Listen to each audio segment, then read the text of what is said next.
Carmen Mendoza apretó con fuerza las asas de su maleta de cartón mientras contemplaba la imponente mansión que se alzaba ante ella como una fortaleza de mármol blanco.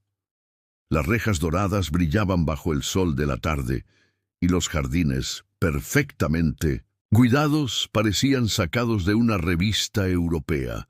A sus 23 años, jamás había imaginado que trabajaría para don Alejandro Vázquez, el magnate textil más poderoso de toda Latinoamérica. Su fortuna, construida sobre décadas de exportaciones y fábricas, era legendaria, pero también lo eran los rumores sobre su excentricidad. «Bienvenida, señorita Mendoza», la saludó un hombre elegante de unos 50 años, impecablemente vestido con un traje negro. «Soy Sebastián Torres, el mayordomo principal. Don Alejandro la espera». Carmen siguió a Sebastián a través de pasillos adornados con obras de arte que probablemente valían más que todo lo que ella había ganado en su vida. Los tacones resonaban sobre el mármol pulido, creando un eco que parecía perderse en la inmensidad de la casa. Sirvientes silenciosos aparecían y desaparecían como sombras, cada uno cumpliendo tareas precisas con una sincronización inquietante. «Hay reglas muy específicas aquí», murmuró Sebastián mientras caminaban. «Don Alejandro valora la discreción por encima de todo. Lo que vea y escuche en esta casa jamás debe salir de estos muros». Al llegar al despacho, Carmen se encontró frente a un hombre de 60 años, cabello plateado perfectamente peinado y ojos azules penetrantes que parecían evaluar cada uno de sus movimientos. Don Alejandro no levantó la vista de los documentos que firmaba, pero su voz resonó con autoridad absoluta. «Carmen, ¿verdad? Esperanza me ha hablado muy bien de ti. Serás la nueva asistente personal de la casa. Tu trabajo consistirá en atender a nuestros huéspedes especiales». Sus ojos finalmente se encontraron con los de ella, y Carmen sintió un escalofrío inexplicable. «Pero antes, hay algo que debes saber. En esta casa, la curiosidad puede ser peligrosa». En ese momento, un grito ahogado proveniente del piso superior cortó el aire como una navaja. Don Alejandro ni siquiera parpadeó, pero Carmen vio cómo Sebastián intercambiaba una mirada significativa con su patrón. «¿Qué fue eso?», preguntó Carmen, sintiendo cómo su corazón se aceleraba. «Nada que deba preocuparte», respondió don Alejandro con una sonrisa que no llegó a sus ojos. «Al menos no todavía». Durante las siguientes semanas, Carmen se sumergió en la rutina de la mansión, pero cada día traía consigo nuevas extrañezas que la mantenían despierta por las noches. Los otros sirvientes, Esperanza la cocinera, Miguel el jardinero, incluso Sebastián, parecían moverse siguiendo un guión invisible que ella desconocía. Había habitaciones en el segundo piso que permanecían cerradas con llave. Y por las noches, Carmen escuchaba pasos y voces susurrantes que provenían de esos lugares prohibidos. Esperanza, una mujer robusta de 40 años con manos callosas y una sonrisa maternal, se convirtió en su confidente más cercana. «Mira, mija», le dijo una tarde mientras preparaban la cena, «don Alejandro es un hombre complicado. Ha sufrido mucho en la vida, ¿sabes? Su esposa y su hija murieron en un accidente hace 10 años. Desde entonces, esta casa no ha sido la misma».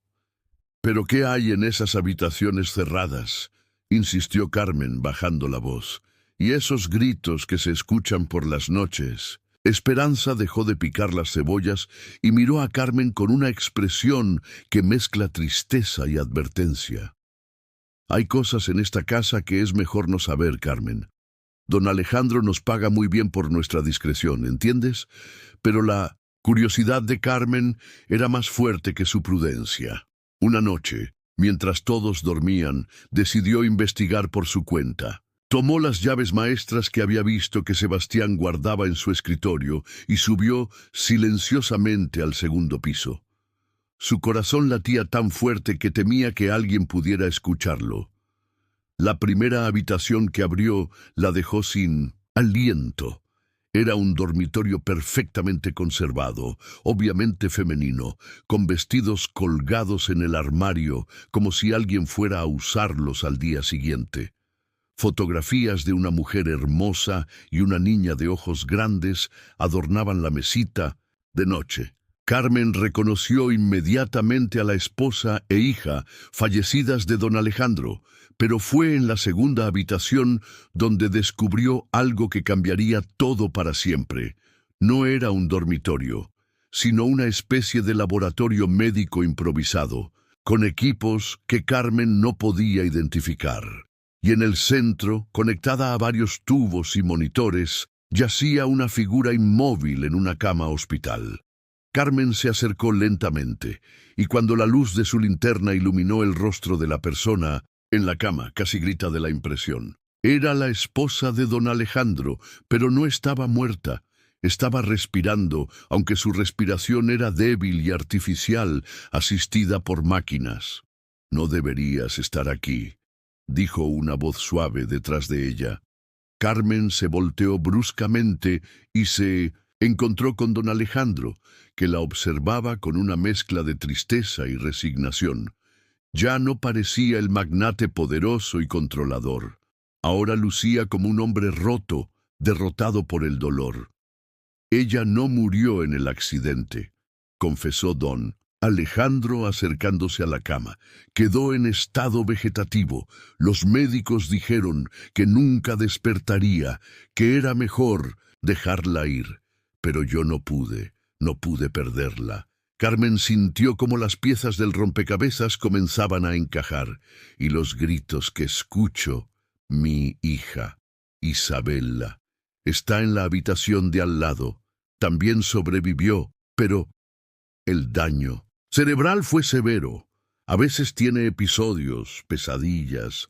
Por eso necesitábamos a alguien con experiencia en cuidados especiales». La verdad golpeó a Carmen como un tsunami emocional. Don Alejandro no era el excéntrico millonario que todos creían. Era un padre y esposo desesperado, manteniendo viva a su familia en secreto, gastando su fortuna en tratamientos experimentales y cuidados médicos privados. «¿Por qué mantener en secreto que están vivas?», preguntó Carmen, aunque en el fondo ya conocía la respuesta. «Porque el mundo de los negocios no perdona la debilidad.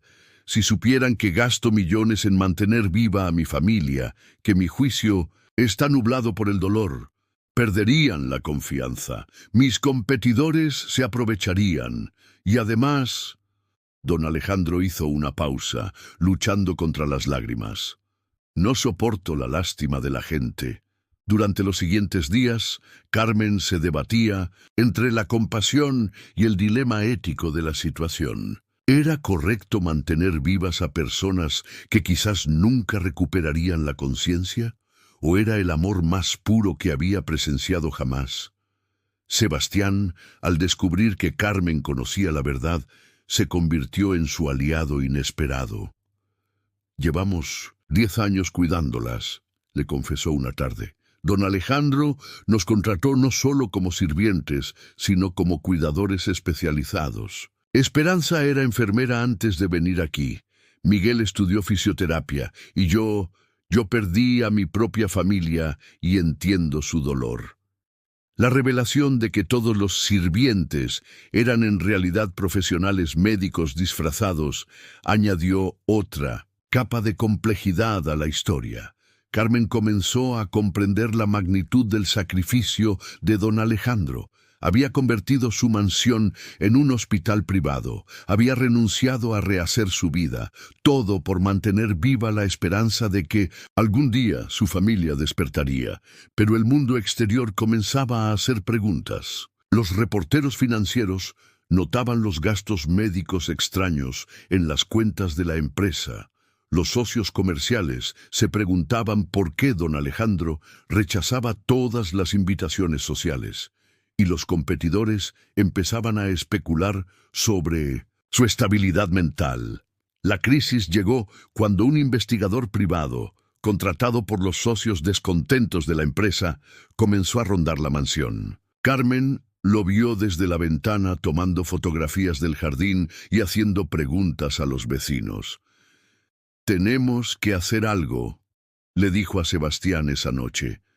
«Si descubren la verdad, no solo perderá su fortuna. Podrían acusarlo de maltrato, de mantener a personas en contra de su voluntad». Fue entonces cuando Carmen tuvo una idea que cambiaría todo. En lugar de continuar ocultando la verdad, ¿por qué no convertirla en algo hermoso? ¿Por qué no mostrar al mundo la historia de humor más extraordinaria del siglo? Convenció a don Alejandro de que hablara con un periodista de confianza, alguien que pudiera contar la historia desde la perspectiva correcta. No como la de un millonario excéntrico, sino como la de un hombre que había redefinido lo que significa el amor incondicional. La noche antes de que llegara el periodista, ocurrió algo que nadie esperaba. Carmen estaba haciendo su ronda nocturna cuando escuchó una voz débil proveniente de la habitación de Isabela. «Mamá». La voz era apenas un susurro, pero inconfundible. Carmen corrió hacia la habitación y encontró a Isabela, la hija de don Alejandro, con los ojos abiertos por primera vez en 10 años. Estaba desorientada, asustada, pero consciente. «¡Don Alejandro!», gritó Carmen, y pronto toda la casa estaba despierta. Cuando don Alejandro vio a su hija mirándolo, se derrumbó junto a su cama, llorando como nunca había llorado antes. «Isabela, mi amor, ¿me escuchas?». La recuperación de Isabela fue gradual pero constante. Los médicos especialistas que don Alejandro trajo de inmediato confirmaron lo que parecía imposible. Después de 10 años, su cerebro había encontrado nuevas conexiones, nuevos caminos para funcionar. El artículo que se publicó meses después no habló de un millonario excéntrico, sino de un amor que había logrado lo imposible. La historia de don Alejandro Vázquez se convirtió en inspiración mundial, y su empresa, lejos de sufrir, se fortaleció cuando otros inversionistas y socios vieron la profundidad de su carácter. Carmen, que había llegado a la mansión como una simple sirvienta, se convirtió en la coordinadora del nuevo centro de investigación neurológica que don Alejandro estableció, dedicado a ayudar a familias en situaciones similares. Y aunque la esposa de don Alejandro nunca despertó completamente, Isabela creció hasta convertirse en una joven extraordinaria, cuya experiencia única la llevó a estudiar neurología, decidida a ayudar a otros como su madre. Mientras Carmen observaba a padre e hija trabajando juntos en el jardín una tarde soleada, se preguntó si el destino no la había llevado a esa mansión por casualidad. A veces, pensó, los secretos más oscuros esconden las verdades más luminosas. ¿Acaso no había llegado ella también buscando algo más que un trabajo, sino un propósito que le diera sentido a su vida?